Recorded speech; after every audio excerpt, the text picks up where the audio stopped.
క్రీస్తునందు ప్రియమైనటువంటి దేవుని వాళ్ళలారా, దేవుని ప్రజలారా, దేవుని పిల్లలారా, మీ అందరికీ ప్రభువైన యేసుక్రీస్తు వారి పరిశుద్ధ నామంలో నా హృదయపూర్వకంగా నిండు మనసుతో వందనాలు సమర్పిస్తున్నా. మీ అందరూ కూడా మంచి ఆయుష్ ఆరోగ్యాలతో వర్ధిల్లాలని, మీ కుటుంబములన్నీ కూడా బాగుండాలని మీ అందరి కోసం ప్రతిరోజు కూడా ప్రార్థన చేస్తున్నాం. ఈరోజు అనగా 2026వ సంవత్సరము జనవరి నెల 11వ తారీఖు ఆదివారంలో మనం ఉన్నాం. మరి ఈ సమయంలో పరిశుద్ధ గ్రంథముల నుంచి క్రొత్త జీవిత విధానము ధరించుకొనుట రెండవ భాగాన్ని నేర్చుకోవడానికి ప్రయత్నం చేద్దాం. మన శుక్రవారం మొదటి భాగాన్ని నేర్చుకొని ఉన్నాం. మరి ఈ రోజున క్రొత్త జీవిత విధానము ధరించుకొనుట రెండవ భాగాన్ని నేర్చుకోవడానికి ప్రయత్నం చేద్దాం. మొట్టమొదటిగా దేవుని మాట వినుట, రెండవదిగా వాక్యమును అంగీకరించుట, మూడవదిగా వాక్య ప్రకారము నడుచుట, నాలుగవదిగా మారు మనసు పొందుట, ఐదవదిగా క్రొత్తగా జన్మించుట అనే విషయాలను మరింకొంచెం లోతుగా తెలుసుకోవడానికి ప్రయత్నించేద్దాం. జాగ్రత్తగా దేవుని యొక్క వాక్యాన్ని ఆలకించాలని, దేవుని యొక్క వాక్యాన్ని వినాలని ప్రేమపూర్వకంగా మనం చేస్తున్నా. మరి సమయంలో సామెతల గ్రంథము 3వ అధ్యాయము ప్రపంచంలో ఉన్న ప్రతి ఒక్కరికి కూడా దేవుడు తెలియజేసే మాటలు ఏంటంటే, సామెతల గ్రంథము 3వ అధ్యాయము మొదటి నుంచి గమనించినట్లయితే, నా కుమారుడా నా ఉపదేశం మరువకము, నా కుమారుడా నా ఉపదేశము మరువకము, నా ఆజ్ఞలను హృదయపూర్వకంగా గైకొనుము, నా ఆజ్ఞలను హృదయపూర్వకంగా గైకొనుము. అవి దీర్ఘాయువును సుఖజీవనంతో గడుపు సంవత్సరములను శాంతిని నీకు కలుగజేయును. దయను సత్యమును ఎన్నడూ నిన్ను విడిచిపోనీయకము, వాటిని కంఠాభూషణంగా ధరించుకొనుము. నీ హృదయం అనే పలక మీద వాటిని వ్రాసుకొనుము. ఎక్కడుండాలి వాక్యం? మన హృదయంలో ఉండాలా. బైబిలు చదవకుండానే, బైబిలు చూడకుండానే చాలామంది కంటత వాక్యాలు చాలా చెప్తారు. అంటే వాక్యం అంతా ఎక్కడుంది? వాళ్ళ హృదయంలో ఉంది. హృదయం నిండిన దాన్ని బట్టి నోరు మాట్లాడుతుంది. అవును కదా? మనం ఈ యొక్క వాక్యం ఎక్కడికి వెళ్ళాలా? మన హృదయంలోకి వెళ్ళాలా. మీ హృదయం అనే పలక మీద వాటిని వ్రాసుకొనుము. అప్పుడు దేవుని దృష్టి యందును మానవుల దృష్టి యందును నీవు దయనుంది మంచివాడవని అనిపించుకుందువు. మీ టీచర్ పాఠాలు చెప్తుంటే మీరు ఎక్కడ రాసుకుంటారు? మీ టీచర్స్ పాఠాలు చెప్తుంటే మీరు ఎక్కడ రాసుకుంటారు? నోట్స్లో రాసుకుంటారు, నోట్బుక్లో రాసుకుంటారు. అది నోట్బుక్లో రాసుకుని చక్కగా చదువుకుని ఎక్కించుకుని ఎగ్జామ్స్కి వెళ్ళి చూడకుండా ఎగ్జామ్ రాసేస్తారు కదా. అదేవిధంగా నీ హృదయం అనే పలక మీద ఈ యొక్క మొట్టమొదటిగా ఈ యొక్క వాక్యము రాసుకోనమంటున్నాడు. అప్పుడు దేవుని దృష్టి యందును మానవుల దృష్టి యందును నీవు దయనొందుదువు అంటున్నాడు. అర్థమైందా? దయనొందుదువు ఉందును. నీవు దయనొంది మంచివాడు అనిపించుకుంటావు. నీ సబుద్ధిని ఆధారం చేసుకొనక నీ పూర్ణ హృదయంతో యెహోవా యందు నమ్మకం ఉంచాల్సిన వస్తుంది. నీ పూర్ణ హృదయంతో యెహోవా యందు నమ్మకం ఉంచాల. కీర్తన గ్రంథంలో తెలియజేస్తాడు కదా, ఏమంటాడు?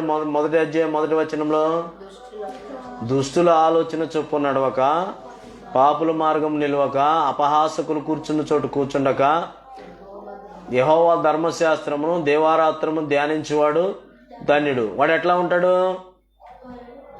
ఉంటాడు? నీటి కాలువల ఓరను నాటబడినదై ఆకు వాడక తన కాలమందు ఫలమిచ్చు చెట్టు వలె ఉండును. తన చేయనిదంతయు సఫలమగును కదా. నీ పూర్ణ అక్కడ కాబట్టి నీవు దయనుంది మంచివాడు అనిపించుకుందువు, నీ స్వబుద్ధిని ఆధారం చేసుకొనుక నీ పూర్ణ హృదయంతో యెహోవా యందు నమ్మకం ఉంచాలి. నమ్మకం ఉంచుము. నీ ప్రవర్తన అంతటి యందు ఆయన అధికారం ఒప్పుకొనము. అప్పుడు ఆయన నీ త్రోవలను సరళము చేయను. అట్లా కాకుండా నేను జ్ఞానిని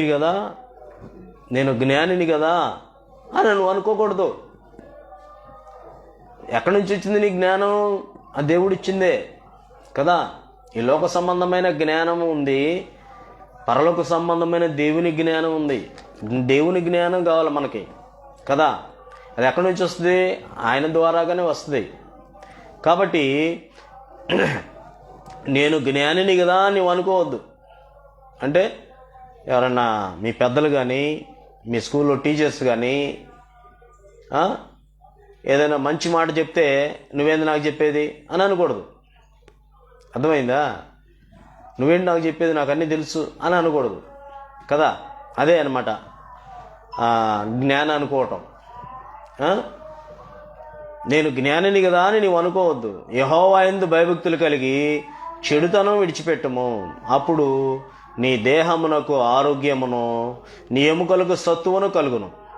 నీ రాబడి అంతట్లో ప్రథమ ఫలము నీ ఆస్తిలో భాగం ఇచ్చి యెహోవాను గనపరచు. నీ ఆస్తిలో భాగం ఇవ్వమంటే 1 ఎకరం పొలం ఉంటే 1 ఎకరం రాసి ఇవ్వమని కాదు. నీ కష్టాజీతంతో నువ్వు ఎంతైతే కష్టపడితే కూలికి వెళ్ళి పని చేసుకుంటావో ఆ వచ్చిన దానిలో ఇంతకుముందు అయితే 100 రూపాయలు సంపాదించావు అనుకో, ఇంతకుముందు అయితే ధర్మశాస్త్ర ప్రకారం 10వ వంతు అంటే ఎంత?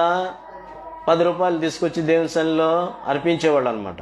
మరి ఇప్పుడు కొత్త నిబంధనలు ఉన్నాం కాబట్టి దానికంటే ఇంకొక రూపాయి 2 రూపాయలు ఎక్స్ట్రా ఏంది నీ హృదయంలో. అది కూడా నీ బలవంతంగా కాదు, అది నీ ఇష్టపూర్వకంగా. ఇది దేవుడు నాకు ఇచ్చాడు ఈరోజు 100 రూపాయలు, అందుకని నేను 12 రూపాయలు దేవునికి ఇవ్వాలి అని చెప్పేసి నీ హృదయంలో ఇష్టపూర్వకంగా నిశ్చయించుకుంటేనే, బలవంతం ఏమీ లేదు కదా.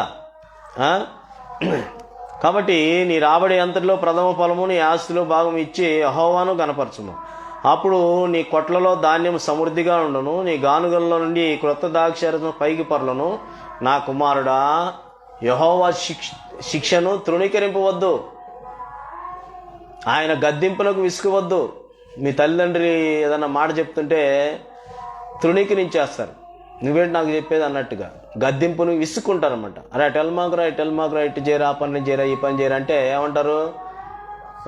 విసుక్కుంటారన్నమాట. ఎప్పుడు ఇంతేనమ్మా, ఎప్పుడు ఇలాగే చెప్తావమ్మా అని చెప్పేసి విసుక్కుంటారు. ఎందుకు వాళ్ళు చెప్పేది? మీ మంచి కొరకే కదా, మీ మంచి కొరకే. కాబట్టి తండ్రి తన ఇష్టుడైన కుమారుణ్ణి గద్దించు రీతిగా, ఇప్పుడు రేపు పొద్దున మీకు పెళ్ళిళ్ళు అవుతాయి, మీకు పిల్లలు పడతారు, మీరు కూడా మీ పిల్లల్ని ఏం చేస్తారు?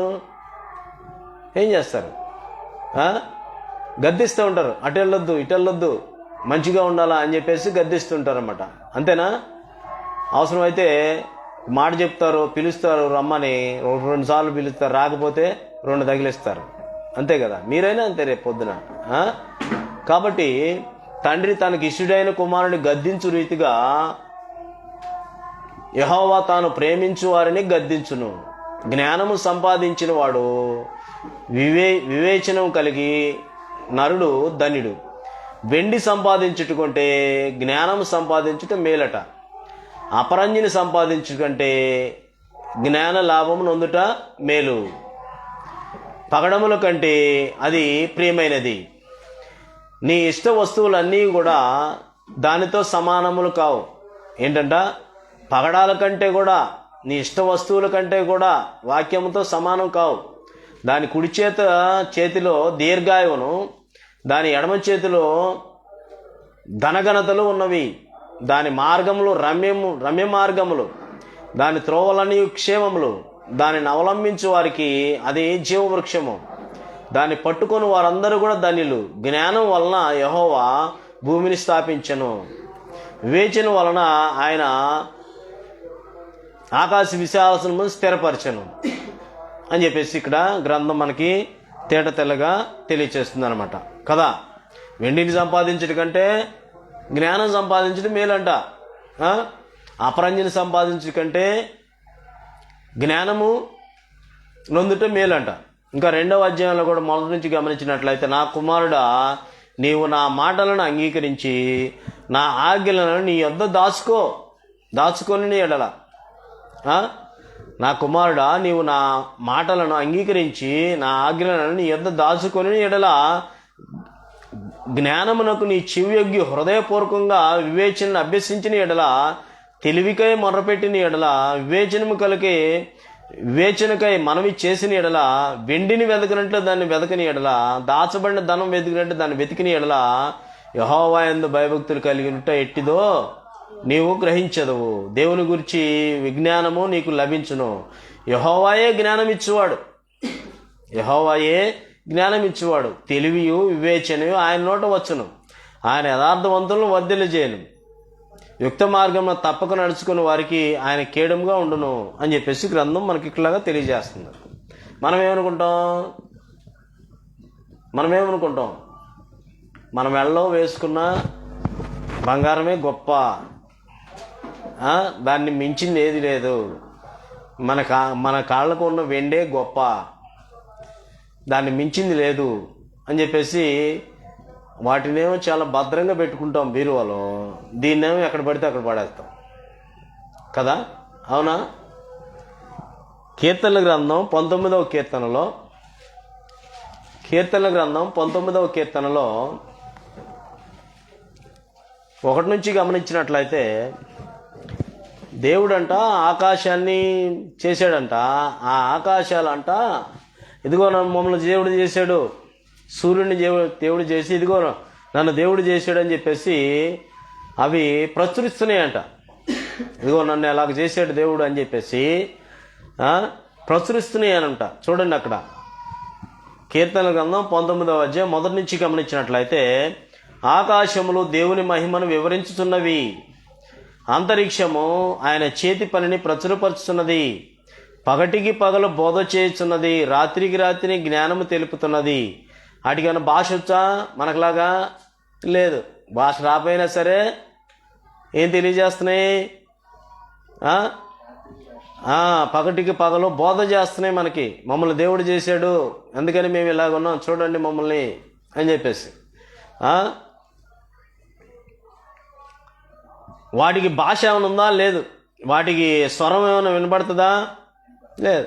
వాటి కొలనులు భూమి అంతా వ్యాపించి ఉన్నది, లోక దిగంతముల వరకు వారి ప్రకటనలు బయలు వెళ్ళుచున్నాయి. వాటిలో ఆయన సూర్యునికి ఒక గుడారం వేసాడంట. అతడు తన అంతఃపురంలో బయలుదేరి పెండ్లి కుమారుని వరే వస్తాడు. చూస్తూ ఉంటాం పొద్దున్నే. సూర్యుడు పరుగెత్తును ఉల్లసించినట్లు తన పదమునందు పరిగెత్తును ఉల్లసిస్తున్నాడు. అతడు ఆకాశమున ఈ దిక్కు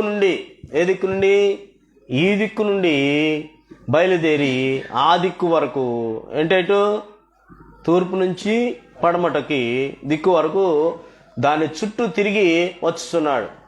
అతని వేడిమికి మరుగైనది ఏదీ లేదు. యెహోవా నియమించిన ధర్మశాస్త్రము యథార్థమైనది, అది ప్రాణమును తెప్పరిల్ల చేయును. యెహోవా శాసనములు నమ్మదగినవి, అది బుద్ధి జ్ఞానములను పుట్టించును. యెహోవా ఉపదేశములు నిర్దోషమైనవి, అవి హృదయమును సంతోషపరచును. యెహోవా ఏర్పరిచిన ధర్మము నిర్మలమైనది, అది కన్నులకు వెలుగుచును. యెహోవా ఎందైన భయము పవిత్రమైనది, అది నిత్యము నిలుచును. యెహోవా న్యాయ విధులు సత్యమైనవి, అవి కేవలము న్యాయమైనవి. అవి ఇప్పుడు చెప్తున్నాడు చూడండి, అవి బంగారము కంటెను, విస్తారమైన మేలిమి బంగారు కంటెను కోరదగినవి, తేనె కంటెను, జుంటె తేనె దారల కంటెను మధురమైనవి.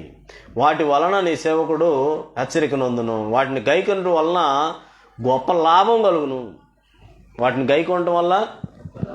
లాభం కలుగును. సొలొమోను ఏమన్నాడు?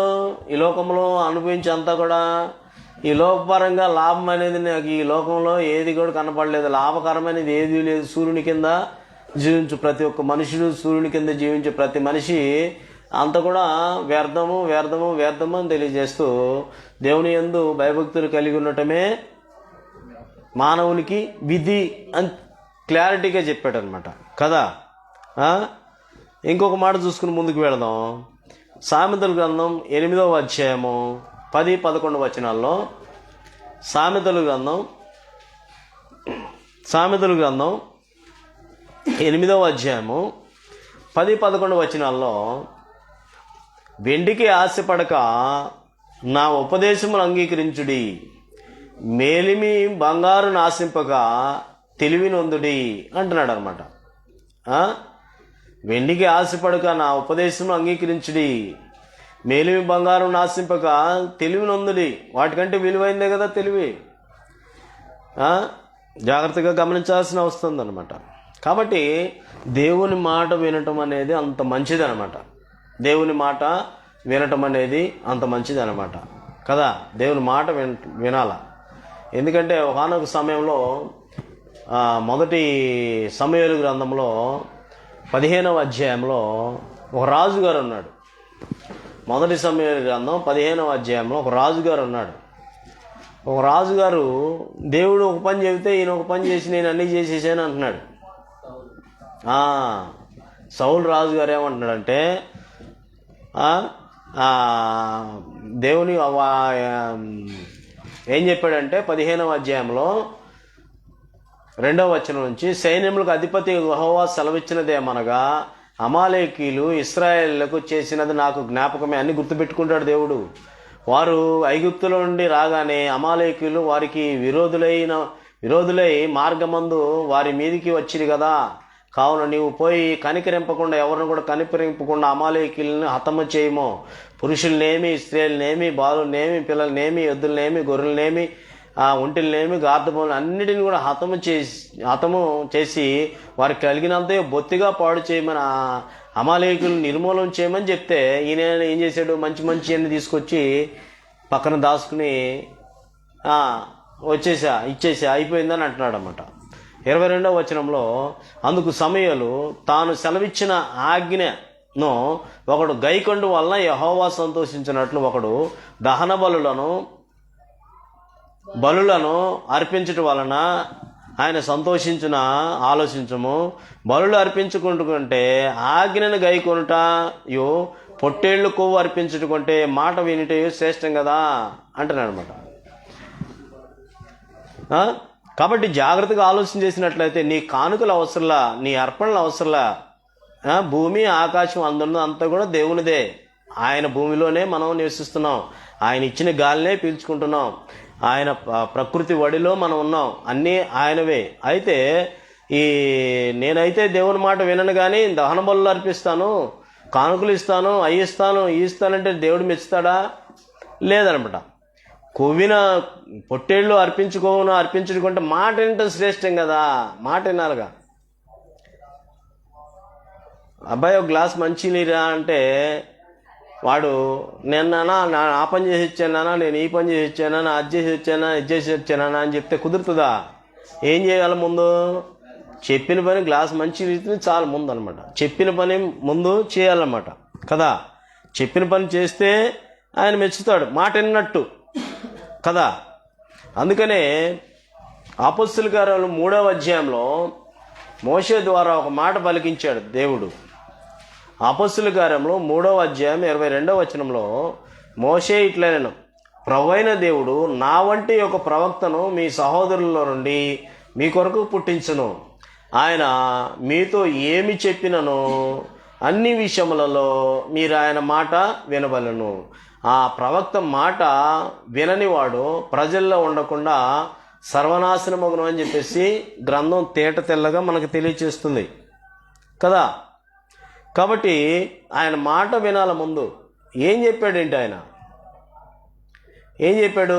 నేను చెప్పిన మాటల ప్రకారం, లూకాసు వార్త 6:46లో, నేను చెప్పిన మాటల ప్రకారం మీరు చేయక ప్రభువా నన్ను పిలవద్దు అన్నాడు. ఇంకా మత్తయి సువార్త 7:21లో ప్రభువా అని పిలిచి ప్రతివాడు కూడా పరలోక రాజ్యము చేరడు, కానీ తండ్రి చిత్త ప్రకారమే చేయవాడే చేరును అని చెప్పేసి అక్కడ తెలియజేశాడు ప్రభువైన యేసుక్రీస్తు వారు. ఇంకా ఏం చెప్పాడు? నేనే మార్గము, నేనే సత్యము, నేనే జీవమునై అన్నాను. అపొస్తలుల గారు 4వ అధ్యాయంలో 12వ వచనంలో ఏ నామమున రక్షణ లేదు కానీ ఈ నామముననే రక్షణ ఉంది అని చెప్పేసి తెలియజేశాడు. తీస్తే ఎవరైనా చదవండి. అపొస్తలుల కార్యములు 4వ అధ్యాయము 12వ వచనంలో ఈ నామముననే మనము రక్షణ పొందవలెను గాని ఆకాశము కింద మనుషులలో ఇయ్యబడిన మరి ఏ నామమున రక్షణ పొందలేము అని ఖచ్చితంగా గ్రంథం తెలియజేసింది. ఆ నామాన్నే నీవు శిరస్సుగా అంగీకరించాల్సిన వస్తుంది కదా. కాబట్టి దీన్ని ఎప్పుడు ఆలోచన చేశాడు అంటే దేవుడు దానియేలు గ్రంథంలోనే పాత నిబంధనలో నుంచే ప్రస్తావిస్తూ వస్తున్నాడు. దానియేలు గ్రంథం 2వ అధ్యాయము 44వ వచనంలో ఆ రాజుల కాలములలో పరలోకమందున్న దేవుడు ఒక రాజ్యమును స్థాపించును, దానికెన్నటికీ కూడా నాశనము కలగదు. ఆ రాజ్యము దాన్ని పొందువారికి గాక మరెవనికి కూడా చెందదు. అది ముందు చెప్పిన రాజ్యములన్నిటినీ పగులుగొట్టి నిర్మూలన చేయను కానీ అది యుగయుగంలో వరకు నిలుచును. ఏంటంట, ఆ రాజుల కాలంలో పరలోకమందున్న దేవుడు ఒక రాజ్యమును స్థాపించనని ముందు చెప్పాడు ప్రవచనం. దానికి ఎన్నటికీ కూడా నాశనం కలగదు. ఆ రాజ్యం ఎవరికి పొందిన వారికే, దాన్ని పొందిన వారికే గాక మరెవరికి చెందదు. అది ముందు చెప్పిన రాజ్యములన్నింటినీ పగులుగొట్టి నిర్మూలన చేయను కానీ అది యుగయుగములు నిలుచును అని చెప్పేసి తెలియజేశాడు. ఎఫెసీ పత్రికలో కూడా 1వ అధ్యాయం 20 నుంచి 23వ వచనాల్లో అక్కడ కూడా గమనించినట్లయితే దేవుడు ఏం చేశాడంటే సంఘమునకు శిరస్సుగా ప్రభువైన యేసు క్రీస్తు వారిని నియమించాడు. ఎఫెసీ పత్రిక 1వ అధ్యాయము 20వ వచనం నుంచి గమనించినట్లయితే ఆయన బలాతిశయము చేత క్రీస్తును మృతుల్లో నుండి లేపి సమస్తమైన ఆధిపత్యము కంటేను అధికారము కంటేను శక్తి కంటేను ప్రభుత్వము కంటేను ఈ యుగమునందు మాత్రమే గాక రాబో యుగమునందును పేరు పొందిన ప్రతి నామము కంటేను ఎంతో హెచ్చుగా పరలోకమునందు ఆయనను తన కుడిపార్శ్వము కూర్చుండబెట్టుకుని ఉన్నాడు. మరియు సమస్తమును ఆయన పాదము కింద ఉంచి సమస్తము పైన ఆయనను సంఘమునకు శిరస్సుగా నియమించాడు. ఆ సంఘము ఆయన శరీరము సమస్తమును పూర్తిగా నింపుచున్నవాని సంపూర్ణత అయి ఉన్నది అంటున్నాడు అనమాట. సంపూర్ణత అయి ఉన్నది అన్నాడు. ఆ తర్వాత వాస్తవానికి ప్రభువైన యేసుక్రీస్తు వారు ఈ లోకానికి రాబోయే ముందు ఆయన మార్గం సరళం చేయడానికి యోహాను గారిని పంపించాడు. యోహాను గారు ఏం చెప్పాడు? మత్తయి సువార్త 3వ అధ్యాయంలో యోహాను గారు ఏం చెప్పాడో చూడండి ఒకసారి, మొదటి నుంచి. ఆ దినముల యందు బాప్తిస్మిచ్చు యోహాను వచ్చి పరలోక రాజ్యము సమీపించినదంటే ఏంటి? దగ్గరలో ఉంది. పరలోక రాజ్యము దగ్గరలో ఉంది, రాబోతుంది, దగ్గరలో ఉంది. పరలోక రాజ్యము సమీపించినది, మారు మనసు పొందుడని యోదయ అరణ్యములలో ప్రకటిస్తూ వచ్చాడు. యోహాను గారు ముందు వచ్చాడు అన్నమాట. ప్రభువైన యేసుక్రీస్తు వారి కంటే ముందు 6 నెలలు తర్వాత గమనించినట్లయితే ప్రభువైన యేసుక్రీస్తు వారు కూడా ఏం చెప్పాడంటే, నీ రాజ్యం వచ్చును గాక అని ప్రార్థన చేయండి, త్వరలో నా రాజ్యం రాబోతుంది అని మత్తయి సువార్త 6వ అధ్యాయము మత్తయి సువార్త 6వ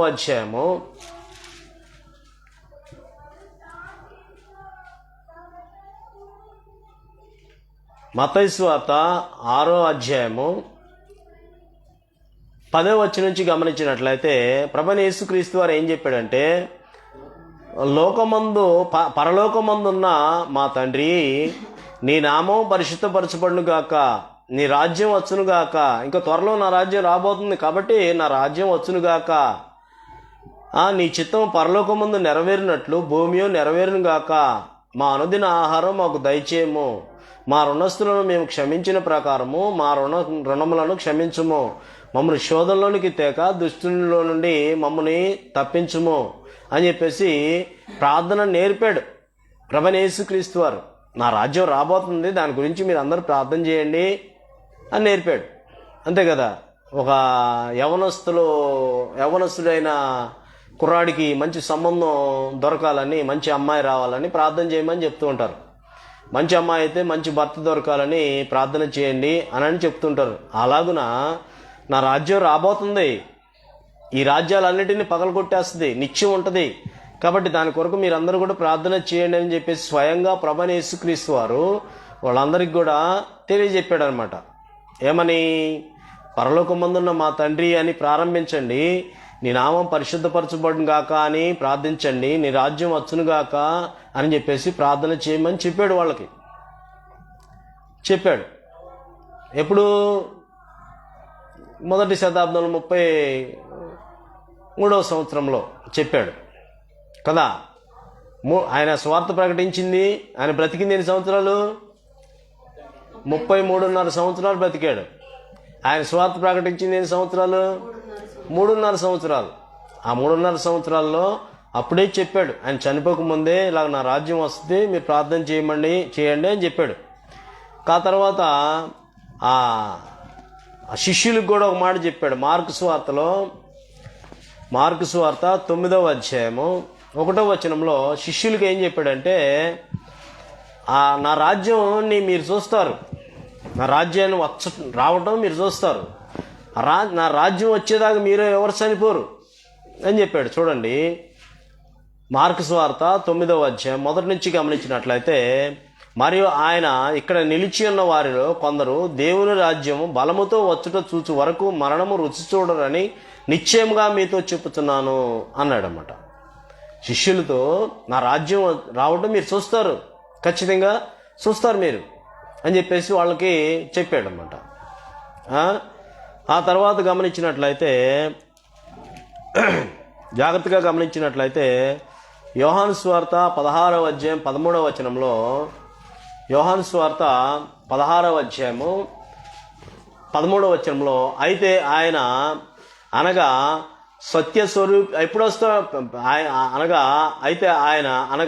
సత్యస్వరూపి అయిన ఆత్మ వచ్చినప్పుడు మిమ్మును సర్వసత్యంలోనికి నడిపించును. ఆయన తనంతట తన ఏమీ బోధింపగా వేటిని వినునో వాటిని బోధించి సంభవింపబో సంగతులను మీకు తెలియజేస్తాను. అందుకే ఆ రాజ్యం ఎప్పుడు వస్తుంది అని చెప్పాడు? నేను చనిపోవాలా, నేను చనిపోయిన తర్వాత, సమాధి చేయబడిన తర్వాత, తిరిగి లేచిన తర్వాత ఇంచుమించు వాళ్ళకి 11 సార్లు కనపడ్డాడు. ఇంచుమించు 11 సార్లు కనపడి, అప్పుడు పరిశుద్ధాత్మను రావాలి అని అంటే నేను వెళ్ళాలి. నేను వెళ్ళిన తర్వాత మీకు ఆదరణకర్తను, సత్యస్వరూపి అయిన ఆత్మను మీ వద్దకు పంపిస్తా. నేను వెళ్ళిన తర్వాత అపోస్తలుల 2వ అధ్యాయంలో పేతురు గారు లేచి మళ్ళీ మీ రాజ్యం వస్తుందా ఏంటని అడిగితే, ఇశ్రాయేల్కి మళ్ళీ రాజ్యం ఇస్తామని చెప్పేస్తే, ప్రభువైన యేసుక్రీస్తు వారు నేనే రాజ్యము, నేనే మార్గము, నేనే సత్యం, నేనే జీవమునై ఉన్నానని చెప్పి సత్యస్వరూపి అయిన ఆత్మ వచ్చినప్పుడు మిమ్మల్ని సర్వసత్యంలోకి నడిపించును. ఆయన తనంతట తానే ఏమీ బోధింపగా వేటిని వినునో వాటినే బోధించి సంభవింప సంగతులను మీకు తెలియజేస్తాను. నీ రాజ్యం వచ్చునుగాక అని చెప్పేసి ప్రార్థన చేయమని చెప్పాడు ప్రభువైన యేసుక్రీస్తు వారు. యోహాను గారేమో సమీపంలో ఉందన్నాడు. శిష్యులకి ఏం చెప్పాడు? ఆ రాజ్యం చూసిన తర్వాతే మీరు చచ్చిపోతారు, ఆ రాజ్యం వచ్చిన తర్వాతే మీరు చచ్చిపోతారు, అప్పుడు దాకా మీరు చచ్చిపోరు అని చెప్పాడు అన్నమాట. ఇప్పుడు పొలం కానీ ఏదో స్థలం కానీ ఉందనుకోండి, నా తదనంతరం ఎవరికైనా రాస్తాం? ఫలానా వాళ్ళకైనా రాస్తాం కదా. అలాగున వాళ్ళకేం ప్రార్థన చేయమని చెప్పాడు. యోహాను సమీపంలో ఉందని చెప్పాడు. నా రాజ్యం వచ్చింది చూస్తారు, మీరు చూసిన తర్వాత మీరు చచ్చిపోతారు, అంతవరకు మీరు చనిపోరు అని చెప్పాడు అని చెప్పాడు. తర్వాత అపోస్తలుల కార్యం 2వ అధ్యాయంలో పేతురు ప్రసంగం చేశాడు. మనకందరికీ తెలుసు. ప్రసంగం ద్వారా ఎంతమంది వాళ్ళందరూ కూడా ఆ పరిశుద్ధాత్మ రాక కొరకు ఒక చోట ఉండి మీరు ఇక్కడే ఉండమన్నాడు. మీరు ఇక్కడే ఉండండి, పరిశుద్ధాత్మ వస్తాను, ఇక్కడి నుంచే నేను ఆరోహణమై వెళ్ళిపోతున్నా. అపోస్తలుల కార్యం 2వ అధ్యాయంలో నేను ఇక్కడి నుంచే నేను ఆరోహణమై వెళ్ళిపోతున్నాను, నేను వెళ్ళిపోయిన తర్వాత పరిశుద్ధాత్మని చూడండి. మొదటి అధ్యాయము, అపోస్తలుల కార్యం 1వ అధ్యాయము 6వ వచనంలో, కాబట్టి వారు కూడి వచ్చినప్పుడు ప్రభువా ఈ కాలమందు ఇశ్రాయేలులకు రాజ్యం మరలా అనుగ్రహించదువా అని ఆయన అడగగా ఆయన కాలములను సమయములను తన తండ్రి స్వాధీనం ఉంచుకొని ఉన్నాడు. వాటిని తెలుసుకునుట మీ పని కాదు. ఆయనను పరిశుద్ధాత్మ మీ మీదికి వచ్చినప్పుడు మీరు శక్తి నొందెదరు గనుక మీరు యెరూషలేములోను యూదయ సమరయ దేశంలో అందంతటా బోధిగంతముల వరకు నాకు సాక్షులై ఉంటారని వారితో చెప్పి ఈ మాటలు చెప్పి వాళ్ళు చూస్తూ ఉండగా ఆయన ఆరోహణమయ్యాడు. అప్పుడు వారి కన్నులకు కనబడకుండా మెల్లమెల్లగా ఆ మేఘము ఆయన్ను కొనిపోయాను. ఆయన వెళ్ళుచుండగా వారు ఆకాశం వైపు తేరి చూచుచుండిరి. ఇదిగో తెల్లని వస్త్రము ధరించుకున్న 2 మనుషులు వారి యొద్ద నిలిచిరి. దూతలు ఆయన వాళ్ళ దగ్గర నిలిచి, గలిలయ మనుషులారా, మీరెందుకు నిలిచి ఆకాశం వైపు చూస్తున్నారు? మరి బాధే కదండి. ఇంతవరకు తిని తాగి ఆయనతో ఉండి ఆయనతో భోజనం చేసి ఆయన ఎక్కడుంటే అక్కడ భోజనం దొరికి చూస్తూ ఆకాశం నుంచి ఆరోహణం అయిపోతే కళ్ళనీళ్ళు పెట్టుకుని ఉంటారు. ఎంతో ఏడ్చుంటారు వాళ్ళు, ఎంతో కళ్ళనీళ్ళు పెట్టుకుని ఏడ్చుంటారు. అక్కడే ఉండమని చెప్పాడు. గలిలయ మనుషులు దూతలు వచ్చేసారు. వచ్చేసి మీరెందుకు నిలిచి ఆకాశం వైపు చూస్తున్నారు? మీ వద్ద నుండి పరలోకమునకు చేర్చుకొనబడిన ఈ యేసే ఏ రీతిగా పరలోకం వెళ్ళుట మీరు చూచితురో ఆ రీతిగానే మరలా తిరిగి వచ్చునని వారితో చెప్పాడు. అవునా? ఏ రీతిగా అయితే వెళ్ళాడో ఆ రీతిగా వస్తునని చెప్పాడు. ఎప్పుడు అంటే కాలాల సమయాలు దేవుడు తన స్వాధీనం ఉంచుకున్నాడు. ఎప్పుడు వస్తాడో తెలియదు. దొంగ ఎప్పుడు మన ఇంటికి వస్తాడో మనకు తెలియదు కదా. అలాగా ఎప్పుడు వస్తాడో తెలియదు. కాబట్టి అప్పుడు వారు ఒలీవల వనబడిన కొండ నుండి యెరూషలేము తిరిగి వెళ్ళిరి. అప్పుడు ఏం చేశారంటే ఆ కొండ యెరూషలేము విశ్రాంతి దినం నాగినంత సమీపంగా ఉన్నది కనుక వారు ఆ పట్టణంలో ప్రవేశించి తాము బస చేసి ఉండ్రి. మేడగదిలో ఎక్కిపోయి వారు ఎవరనగా అక్కడ ఎవరెవరు ఉన్నారంటే పేతురు, యోహాను, యాకోబు, ఆంద్రియా, ఫిలిప్పు, తోమా, బర్తులమయి, మత్తయి, అల్ఫయి అందరూ కూడా ఆ గదిలో ఉండి ప్రార్థన చేస్తున్నారన్నమాట. అపోస్తలుల 2వ అధ్యాయంలో ఇప్పుడు మనకు ముఖ్యమంత్రి గారు మన ఊరు వస్తున్నారంటే ఎంత హడావుడిగా ఉంటుంది. ముఖ్యమంత్రి గారు మన ఊరు వస్తున్నారంటే ఎంత హడావుడిగా ఉంటుంది. ఎలాగుంటుంది? ఎక్కడ రోడ్లు అక్కడ చాలా క్లీన్ చేస్తారు, ఎంతో క్లియర్గా ఉంటాయి అన్నీ కూడా. అంత హడావుడిగా ఉంటుంది అనమాట. మరి ప్రభువైన యేసుక్రీస్తు వారు వెళ్ళారు, పరిశుద్ధాత్ముడు వస్తాడంటే అంత హడావుడిగా ఉంది అక్కడ. పరిశుద్ధాత్ముడు వస్తాడు. పెంతెకొస్తు పండుగ చూడండి 2వ అధ్యాయం మొదటి నుంచి. పెంతెకొస్తు పండుగ దినమున వచ్చినప్పుడు అందరూ ఒక చోట కూడియుండిరి. అప్పుడు వేగంగా వీచు బలమైన గాలి వంటి ఒక ధ్వని ఆకాశం నుండి అకస్మాత్తుగా వారు కూర్చుండి ఉన్న ఇల్లంతటిలో నిండి ఉండెను. మరియు అగ్ని జ్వాలల వంటి నాలుకలు విభాగింపబడినట్టుగా వారికి కనబడి వారిలో ఒక్కొక్కరి మీద వ్రాలగా అందరూ పరిశుద్ధాత్మ పొందిన వారై ఆ ఆత్మ వాక్శక్తి అనుగ్రహించిన కొలది అన్ని భాషలతో మాట్లాడరి. ఆ పరిశుద్ధాత్ముడు వీళ్ళలోకి వచ్చేసాడు. వీళ్ళలోకి వచ్చేస్తే అక్కడ ఎంతమంది ఉన్నారో ఇంచుమించు 15 దేశాలలో ఉన్నారు అక్కడ. నా కిందకు చూసుకున్నట్లయితే ఈ శిష్యులు భాషలతో మాట్లాడుతున్నారు. తెలుగు భాష, అరబ్ భాష మాట్లాడేవాళ్ళు అరబ్ భాష. అక్కడ చాలా మంది 15 దేశాలు ఉన్నారు కదా. వీళ్ళకి అందరికీ అర్థమయ్యే రీతిలో కూర్చుని వాళ్ళందరి మీద కూడా ఆ శిష్యుల మీదకి అగ్ని జ్వాల వంటి 4 విభాగింపబడిన వారికి కనబడి వారికి ఒక్కొక్కరి మీద వ్రాలంగానే పరిశుద్ధాత్మ నిండుకొని వారై ఆత్మ వాక్శక్తి చేత పేతురు లేచాడు. పేతురు లేచి ఆ 15 దేశాల్లో ఉన్న వాళ్ళందరితో ఆ ప్రసంగం అంతా రాశాడు. అక్కడ ఆ ప్రసంగం అంతా రాసి 36వ వచనంలో మీరు సిలువ వేసిన ఈ యేసునే దేవుడు ప్రభువుగాను క్రీస్తుగాను నియమించాడు. ఇది ఇశ్రాయేలు వంశమంతగా రూఢిగా తెలుసుకోవాలి అని చెప్పాడు. వారు ఈ మాట విని హృదయంలో నొచ్చుకుని, సహోదరులారా మేమేమి చేతమని పేతురును కడమ అపోస్తలును అడగగా, పేతురు ఏం చెప్పాడంటే, మీరు మారు మనసు పొంది పాప క్షమాపణ నిమిత్తం ప్రతివాడు కూడా యేసుక్రీస్తు నామమున బాప్తిసం పొందుడి, అప్పుడు మీరు పరిశుద్ధాత్మ అనే వరాన్ని పొందుతారు.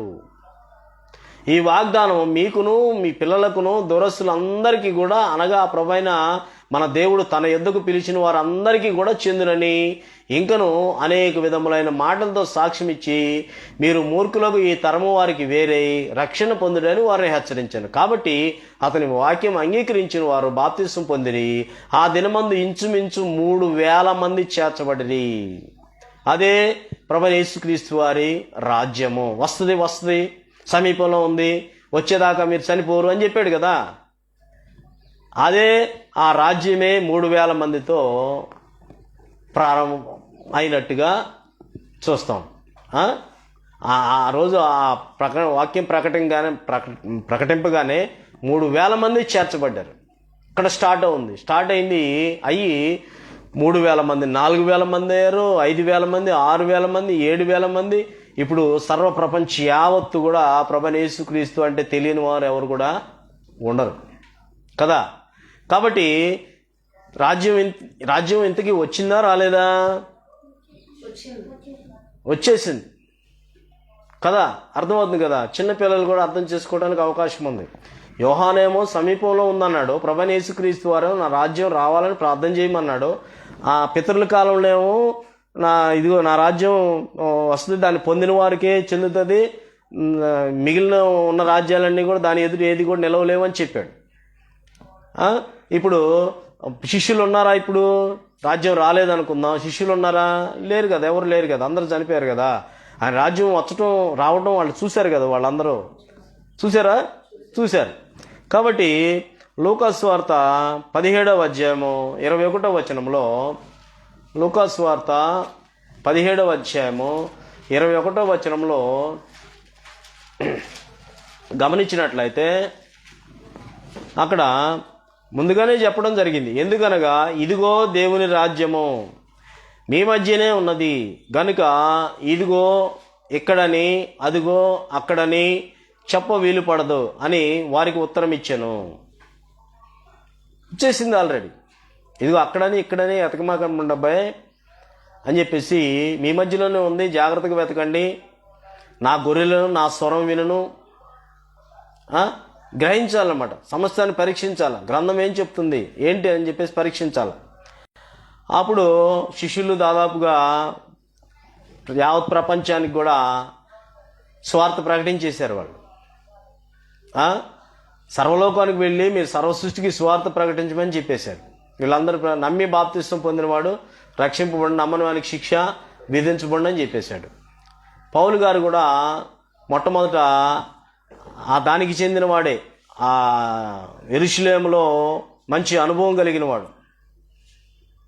అయితే వీళ్ళు ఈ విధంగా ముందుకు సాగుతుంటే సంఘం 3,000, 4,000, 5,000, 6,000, 8,000 అలా పెరుక్కుంటూ వెళ్ళిపోతుంటే యెరూషలేములోనే మందిరం కాబట్టి దీనికి వ్యతిరేకంగా వీళ్ళెవరో వేరే సువార్త వీళ్ళు ప్రకటిస్తున్నారని చెప్పేసి వాళ్ళ మీద పగబట్టి వాళ్ళ మీద నాశనం చేయాలని చెప్పేసి ఒక పక్క యోహాను బాప్తిస్మం ఇస్తా ఉన్నాడు.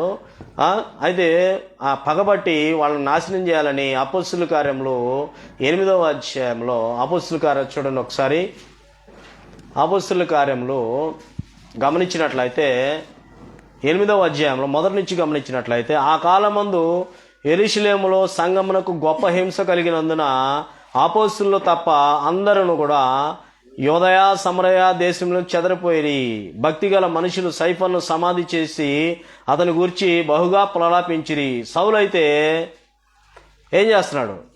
ఇంటింటికి చొచ్చి పురుషులనేమి ఆ ప్రభువైన యేసుక్రీస్తు వారి మార్గంలోకి వెళ్ళిన ప్రతి ఒక్కరిని కూడా స్త్రీలను ఈడ్చుకొని పోయి చెరసాల్లో వేయించి సంఘమును పాడు చేస్తా ఉన్నాడు. తెలిసి చేస్తున్నాడా, తెలియక చేస్తున్నాడు. ఇంకా 9వ అధ్యాయంలో సౌలు ఇంకనూ ప్రభు యొక్క శిష్యులను బెదిరించుటయు, హత్య చేయుటయు, దొరికినట్టు చంపుతున్నాడు అనమాట. తనకు ప్రాణాధారమైనట్టు ప్రధాన యాజకుని యొద్దకు వెళ్ళి ఆ యొక్క పర్మిషన్ తీసుకున్నాడు. మెయిన్ ఆ మార్గంలో ఉన్న పురుషులనేమి స్త్రీలని కనుగొని వారికి బంధించి చంపడానికి అన్ని అధికారాలు తీసుకుని ముందుకు సాగుతున్నాడు. వీళ్ళు అక్కడి నుంచి ఎటోళ్ళు చెదిరిపోయిన వాళ్ళు ఊరుకుంటారా?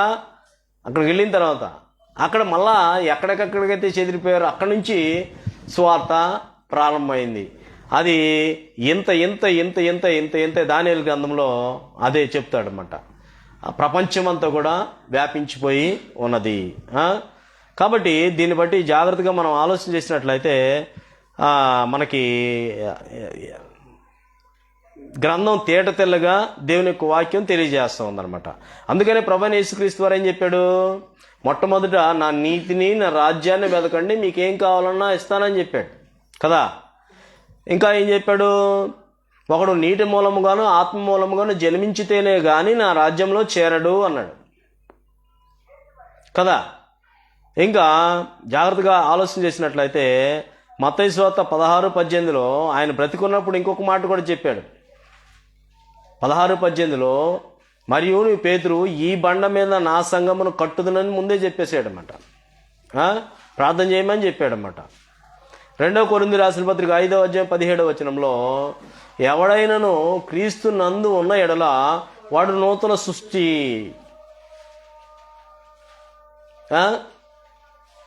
ప్రయాసపడి భారం మోసుకున్న సమస్త జనులారా నా యొద్దకు రండి, నేను మీకు విశ్రాంతి కలుగజేస్తానని చెప్పేసి ఆయన చెప్పి ఉన్నాడు ముందుగానే. తర్వాత జాగ్రత్తగా గమనించినట్లయితే, దేవుని యొక్క వాక్యాన్ని జాగ్రత్తగా గమనించినట్లయితే రోమీలకు రాసిన పత్రికలో 8వ అధ్యాయము, నేను ముగించబోతున్నాను. రోమీలకు రాసిన పత్రిక 8వ అధ్యాయము. సరే, పౌలు గారు తెలియజేసాడా తెలియజేసాడా? ఇంతకీ తెలియజేశాడు. తెలియజేశానని ఎప్పుడు అన్నాడు? ఎప్పుడు అర్థమైంది పౌలు గారికి? అపోస్తలుడైన పౌలు గారికి ఎప్పుడు అర్థమైందంటే, ఇలా హింసిస్తుంటే సాక్షాత్తు ప్రభువైన యేసుక్రీస్తు వారు కలుగు చేసుకుని అపోస్తల కార్యంలో జాగ్రత్తగా గమనించినట్లయితే సౌల చూడండి, అపోస్తల కార్యం 9వ అధ్యాయము మొదటి నుంచి. అతడు ప్రయాణము చేయొచ్చు దమస్కునకు దగ్గరకు వచ్చినప్పుడు అకస్మాత్తుగా ఆకాశం నుండి ఒక వెలుగు అతని చుట్టూ ప్రకాశించెను. అప్పుడు అతడు నేల మీద పడి, సౌలా సౌలా, నీవేళ నన్ను హింసించుతున్నావని తనతో ఒక స్వరం పలుకుట వినెను. ప్రభువా, నీవెవడవని అడుగగా ఆయన, నీవు హింసించుతున్న యేసును, లేచి పట్టణములకు వెళ్ళము, అక్కడ నీవు ఏమి చేయవలనో అది నీకు తెలుపదను అని చెప్పేసి పట్టణంలోకి తీసుకెళ్ళిన తర్వాత అప్పుడే అతడు పట్టణంకు తీసుకెళ్ళి ఏమని చెప్పాడు? దమస్కులో అననీయ అని ఒక శిష్యుడు నేను, ప్రభు దర్శనం అననీయ అని అతని పిలువగా, ప్రభు ఇదిగో నేనున్నానన్న. అందుకు ప్రభు, నీవు లేచి తిన్ననిదనబడిన వీధికి వెళ్ళి యోధా అను వారి ఇంట తార్సు వాడైన సౌలు అను వాని కొరకు విచారించుము. నువ్వు వెళ్ళి ఆ సౌలు అనేవాడు పలానా వాడు ఇంట్లో ఉన్నాడు, వాడి దగ్గరికి నువ్వు వెళ్ళు అని చెప్పేసి, ఇదిగో అతడు ప్రార్థన చేయిస్తున్నాడు అని చెప్పేసి అంటే ఇతను వెతుక్కుంటూ వెళ్ళి ఇక్కడ ఆ పేరు అడ్రస్ అడుగుతారు కదా, అడ్రస్ అడిగి ఆ అడ్రస్ కనుక్కుని, అందుకు అననీయ, ప్రభువా, ఈ మనుషుడు వచ్చి చూశాడు, పౌలు గారిని చూశాడు. ఎవరొచ్చి చూశారు? ఎవరిని చూశారు?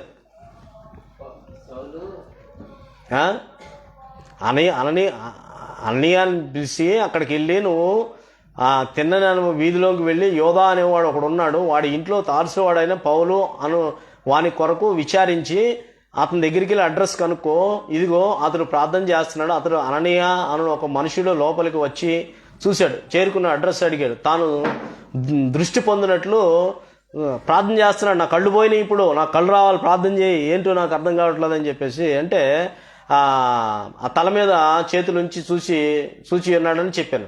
అందుకు అననీయ వచ్చి ఇతను చూశాడు. చూస్తే ఎవరైతను? వీళ్ళని హింసించినాడే, వీళ్ళందరినీ హింసించి చల్లాచెదరం చేసినాడే, ఇతను మామూలుడు కాదు, అందరిని చల్లాచెదరం చేశాడు అని చెప్తే దేవుడు ఏమన్నాడంటే, ప్రభువా, ఈ మనుషుడు యెరూషలేములో నీ పరిశుద్ధులకు ఎంతో కీడు చేసి ఉన్నాడని అతని గురించి అనేకుల వలన విన్నాను నేను.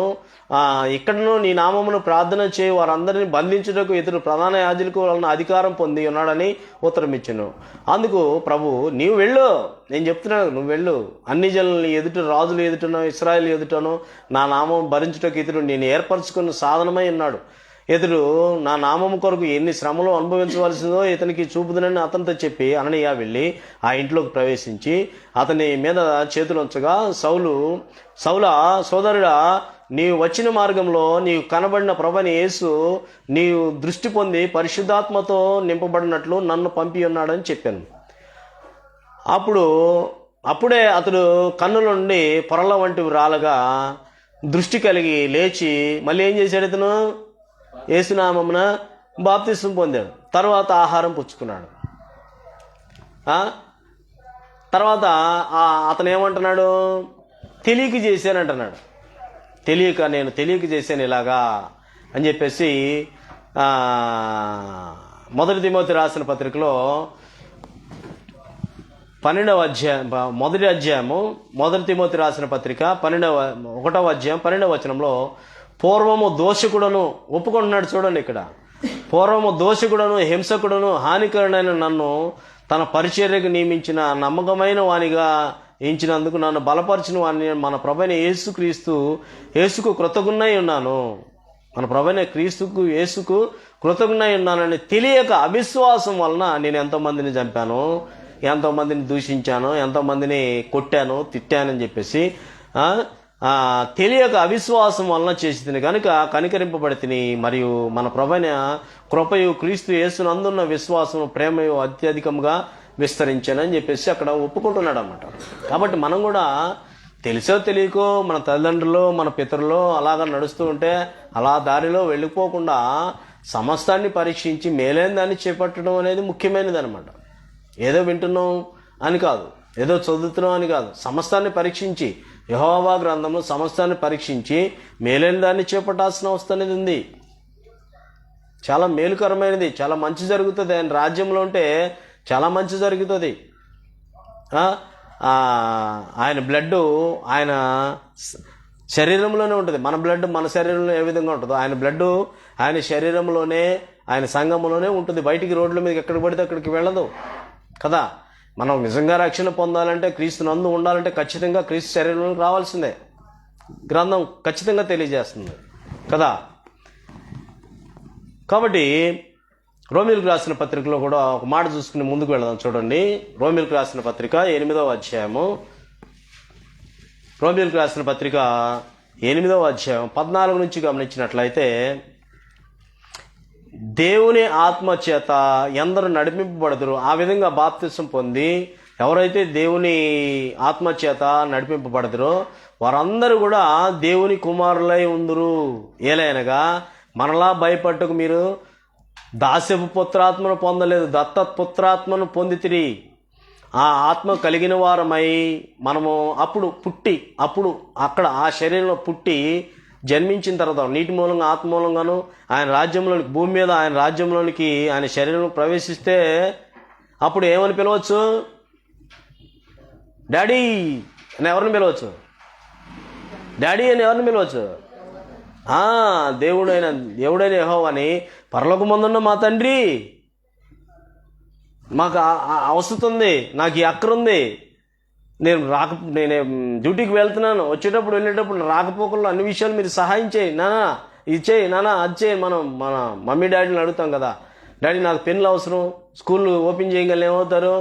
నానా నాకు ఆ పుస్తకాలు కావాలి, ఈ పెన్ను కావాలి, ఈ కావాలి, అవి కావాలని అడుగుతారు కదా. అలాగా ఆయనలో నువ్వు జన్మించిన తర్వాత ఆత్మ మూలంగాను నీటి మూలంగా నువ్వు జన్మించిన తర్వాత నువ్వు ఎట్టి పరిస్థితులను కూడా ఆయన కుమారుడివి, దేవుని కుమారుడు. అప్పుడు అబ్బా తండ్రి అని మొరపెట్టుము. మనము దేవుని పిల్లలమని ఆత్మ తానే మన ఆత్మతో కూడా సాక్ష్యం ఇస్తున్నాడు. మనము దేవుని పిల్లలమైతే వారసులము, అనగా దేవుని వారసులము, క్రీస్తుతో కూడా మహిమ పొందుటకు ఆయనతో కూడా శ్రమ పడిన క్రీస్తుతోడి వారసులము అంటున్నాడు. అప్పుడు నిజమైన స్వాస్థ్యము కలిగిన వారసుడివి. దేవునికి ఎంత ఆస్తి ఉందో అంతలో నీకు ఒక భాగం ఉంది, రేపు కేటాయించబోతున్నాడు. అంతేనా? మీ డాడీకి మీరు పుట్టారు, మీ ఆస్తికి ఏమేమి ఉన్నాయో, మీ డాడీకి ఏమేమి ఉన్నాయో అవన్నీ మీయే కదా, అవునా కదా? ఎంత ఆస్తులు పాస్తులు ఉన్నాయో అవన్నీ ఎవరికి? వారసుడికి. తండ్రిని దేవునికి ఎంతెంత ఆస్తి ఉందో ఏనో అన్నీ కూడా ఆయన కుమారులకి. నువ్వు దేవుని కుమారుడు అయితే నీకెంతో, అందుకని మీ కొరకు స్థలం సిద్ధపరచబోతున్నానని చెప్పేసి ప్రభువైన యేసుక్రీస్తు వారు చెప్పాడు అనమాట. కాబట్టి అలాగా మనం ముందుకు కొనసాగాల్సిన అవసరం అనేది ఉంది. ఎఫెసీ పత్రికలో కూడా ఒక మాట చూద్దాం. ఎఫెసీ పత్రిక 6వ అధ్యాయము, ఎఫెసీ పత్రికలో 6వ అధ్యాయము, ఎఫెసీ పత్రిక 6వ అధ్యాయము 10 నుంచి గమనించినట్లయితే, తొదకు ప్రభు యొక్క మహాశక్తిని బట్టి ఆయన యందు బలవంతులై ఉండండి. ఎప్పుడైతే పరిశుద్ధాత్మ నీలోనికి వచ్చిందో, ఎప్పుడైతే బాప్తిస్మం తీసుకున్నావు, అప్పుడు పరిశుద్ధాత్మ నీలోకి వస్తాడు. తొదకు ప్రభు యొక్క మహాశక్తిని బట్టి ఆయన యందు బలవంతులై ఉండుడి. మీరు అపవాది తంత్రములు ఎదిరించుటకు శక్తిమంతుడకున్నట్లు దేవుడిచ్చు సర్వాంగ కవచం ధరించుకోండి. ఎలాగనగా మనం పోరాడినది శరీరులతో కాదు కానీ ప్రధానులతోనూ అధికారులతోనూ ప్రస్తుత అంధకార సంబంధమగు లోక సంబంధాదులతోనూ పోరాడుచున్నాము, ఆకాశమందున్న దురాత్మల సమూహముతోనూ పోరాడుచున్నాము. అందుచేతను మీరు ఆపద్దినమందు వారిని ఎదిరించుడి, సమస్తమును నెరవేర్చిన వారై నిలువబడుటకు శక్తిమంతులగునట్లు దేవుడిచ్చే సర్వాంగ కవచం ధరించుకొనుడి. ఏలైనగా ఉదాహరణకి మీరు ఒక ఉద్యోగం పనిచేస్తున్నారు, సెక్యూరిటీ గార్డుకు పనిచేస్తున్నారు. అప్పుడు ఏం చేయాలా? వాళ్ళు ఇచ్చిన డ్రెస్ మీరు వేసుకోవాలా, వాళ్ళు చెప్పినట్టు మీరు చేయాలా. మీరు స్కూల్లో జాయిన్ అయ్యారు, మీ ఇష్టం వచ్చినట్లు బట్టలు మీరు వేసుకోవటానికి వెళ్తానికి లేదు. వాళ్ళకు యూనిఫామ్ పెడతారు, ఆ యూనిఫామ్నే మీరు ధరించుకుని వెళ్ళాలా. అలాగనే ఇక్కడ అందుచేత మీరు ఆపద్దినమందు వారిని ఎదిరించుటకు సమస్తము నెరవేర్చిన వారై నిలువబడిన శక్తిమంతునకు దేవుడిచ్చు సర్వాంగ కవచాన్ని ధరించుకోండి. ఎలా అనగా మీ నడుములకు సత్యమును దట్టు కట్టుకొని నీత్యం మైమరపు తొడుక్కొని పాదములకు సమాధాన స్వార్థ వలన సిద్ధ మనసును తొడుక్కొని నిలువబడుడి. ఇవన్నీ ఒక విశ్వాసమైన డాలు పట్టుకునుడి. దానితో మీరు దుష్టుని అగ్ని బాణం అన్నిటినీ కూడా ఆర్పుటకు శక్తిమంతులగుదురు. మరియు రక్షణయు శిరస్త్రాణమును దేవుని వాక్యము ఆత్మ ఖడ్గమును ధరించుకోండి మీరు ధరించుకోండి అంటున్నాడు అనమాట. చివరికి ప్రకటన గ్రంథంలో ఏమన్నాడు? 1వ అధ్యాయం 18వ వచనంలో, చివరిగా ప్రకటన గ్రంథం 1వ అధ్యాయం 18వ వచనంలో ఏమన్నాడంటే, నేను మొదటి వాడను కడపటి వాడను జీవించువాడను మృతుడినైతిని కానీ ఇదిగో యుగయుగములో సజీవుడై ఉన్నాను, మరియు మరణము యొక్కయు పాతాళ లోకము యొక్కయు తాళపు చెవులు నా స్వాధీనములో ఉన్నవి అని చెప్పాడు. అని చెప్పి చివరి గ్రంథం చివరిలో ప్రకటన గ్రంథం యోహానుకు తెలియజేయబడింది ఏంటంటే 11వ వచనం, 22వ అధ్యాయం 11వ వచనంలో, ఎంత చెప్పినా సరే వినకపోతే, అన్యాయము చేస్తూ ఉంటే, ఎవరు ఎట్లా ఎంత చెప్పినా కానీ వినకపోతే ఏమన్నాడు? వదిలేసేయి, నీ వంతు చెప్పాల్సింది చెప్పారు కదా శిష్యులు చెప్పారు కదా, సర్వలోకానికి వెళ్ళి సర్వ సృష్టికి స్వార్థ ప్రకటించండి, నమ్మినోడు బాప్తిస్మం పొందుతాడు, నమ్మనోడికి శిక్ష ఉందని చెప్పండి అని చెప్పి పంపించాడు. వాళ్ళు చెప్పేశారు యావత్తు కూడా. నీ బాధ్యత నా బాధ్యత కూడా అదే. నీ కుటుంబంలో ఇంకెవరెవరు రక్షణ పొందకుండా ఉండి ఉన్నారో, ఎవరైతే అసత్యములు ఉన్నారో ప్రతి ఒక్కరిని కూడా సర్వ సత్యములకు నడిపించాల్సిన బాధ్యత నీపై, మీపై, నాపై ఉన్నది. అందుకని చివరికి ఏమంటే, అన్యాయము చేయవాడు ఇంకనూ అన్యాయమే చేయనేమో, అపవిత్రుడైన వాడు ఇంకనూ అపవిత్రుడిగానే ఉండనేమో, నీతిమంతుడు ఇంకనూ నీతిమంతుడిగా ఉండనేమో, పరిశుద్ధుడు ఇంకనూ పరిశుద్ధిగా ఉండనేమో. ఇదిగో త్వరగా వచ్చుతున్నాను, వాని క్రియల చొప్పున ప్రతి వానికిచ్చుటకు నేను సిద్ధపరిచిన జీవము నా యొద్ద ఉన్నది, నేను సిద్ధపరిచిన జీతము నా యొద్ద ఉన్నది. నేనే ఆల్ఫయు ఓమేగా, మొదటి వాడును కడపటి వాడును, ఆదియు అంతమునై ఉన్నాను అని చెప్పేశాడు. ఆదియు అంతమునై ఉన్నానని చెప్పడం జరిగింది. కాబట్టి కనీసం ఈ నూతన సంవత్సరంలోనైనా, ఈ 2026వ సంవత్సరంలోనైనా ప్రతి ఒక్కరు కూడా సర్వ సత్యంలోనికి నడిపించబడి సత్యమునకు స్తంభములుగా నిలబడాల్సిన అవసరం అనేది ఉంది. సత్యం వైపు ఉండాల, సత్యం వైపు మనం నిల్చోవాలి, సత్యం వైపు మనం నిలబడాలి. అంతే కదా. మీకు నీ సహోదరులకి ఏదైనా మనస్పర్ధన వచ్చింది, ఏం కోరుకుంటాను? మధ్యవర్తిని పిలిచి నాకు న్యాయం చెయ్యి అంటావు, నాకు న్యాయం చెయ్యి అంటావు. అదే కదా దేవుడు కోరుకునేది కూడా అదే కదా. ప్రయాసపడి భారం మోసుకుని సమస్య చెల్లారా నా ఎద్దుకు రండి, నేను మీకు విశ్రాంతి కలిగజేస్తానన్నాడు. ఎవరు సహవాసం చేయమని చెప్పాడు దేవుడు? 1 కొరింథీ రాసిన పత్రిక 1వ అధ్యాయం 9వ వచనం తీసిన వాళ్ళు చదవండి. 1 కొరింథీ రాసిన పత్రిక 1వ అధ్యాయం 9వ వచనంలో మన ప్రభు అయిన యేసుక్రీస్తు అను తన కుమారుని సహవాసమునకు మేమును పిలిచిన దేవుడు నమ్మదగినవాడు. నీవు నమ్మకం ఉంచి సత్యమందు నిలబడి సత్యమందును నిలబడ్డట్టయితే నీ ప్రయాసం ప్రభునందు వ్యర్థము కాదని ఎరిగి స్థిరులను కదలని వారిని ఎప్పటికీ ఆసక్తులై ఉండమని చెప్పారు అనమాట. ఇంకా బయట ఉంటే రాత్రంతా చేపలు పట్టానే ఒక చేప కూడా పడలేదని చెప్పేసి మొత్తుకుంటున్నారు వాళ్ళు వచ్చి ప్రభువైన యేసుక్రీస్తుని. రండి ఇటు రండి, ఇది ఎక్కడ వల వేయండి అని వల వేస్తే 153 చేపలు పడి 2 దోణులు పిగల లేకుండా ఇదే అప్పుడు దాకా పట్టారు. ఏముంది, నాకు వేరుగా ఉండి మీరేం చేయలేరండి, నేను నిజమైన ద్రాక్ష వలని అంటున్నాడు. నిజంగా మీరు నా శిష్యులు అయితే నా మాటలు మీరు వింటారు. నేను ఎప్పుడో చెప్పాను ఈ మాట, మీరు నా మాటలు మీరు నమ్మరు. నా గొర్రెలు నిజంగా నా గొర్రెల్లో చేరేటట్టు అయితే నా గొర్రెలు వింటాయి. నా గొర్రెల్ని ఇంకెవడో అపహరించడానికి నేను లేదు ఒప్పుకోను. ఒప్పుకున్నాడా సౌలుని ఒప్పుకుని పట్టుకుని కళ్ళు పీకి ఆడబెట్టి మళ్ళీ తీసుకొచ్చి సత్యం ఏంటో తెలిపి నిలబెట్టుకున్నాడు. అలాగా సత్యం వైపు మనం నిలబడాల్సిన వస్తుంది, అసత్యం వైపు కాదు. అసత్యం వైపు నువ్వు తల్లకిందులుగా తపస్సు చేసినా వ్యర్థమే, తల్లకిందులుగా తపస్సు చేసినా వ్యర్థమే. అందుకనే మీ ప్రయాసం ప్రభువునందు ఉంటే వ్యర్థం కాదు. మీ ప్రయాసం ప్రభువునందు వ్యర్థము కాదని ఎరిగి స్థిరులను కదలనే వారు ఎప్పటికీ ఆసక్తులై ఉన్నట్లయితే ఆఖరికి నువ్వు చనిపోయినా సరే 1 దశలోనికీయులకు రాసిన పత్రిక 4వ అధ్యాయం 13వ వచనం నుంచి క్రీస్తునందు ఉన్నవారు ఖచ్చితంగా ఆయనతో రెండోసారి వచ్చినప్పుడు ఖచ్చితంగా నువ్వు అక్కడ ఉంటావు. తినవలసిన టైం అయిపోయింది, ముగించేస్తున్నా. ఇప్పటివరకు ఓపికతో చక్కగా విన్న మీ అందరికీ నా హృదయపూర్వకంగా నిండు మనసుతో వందనాలు సమర్పిస్తూ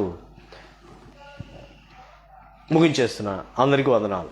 మీ అందరు కూడా ఆత్మీయంగా బలపడి స్థిరపడాలనే ఉద్దేశంతో నేను ముందుకు వెళ్తున్నాం. ప్రార్థన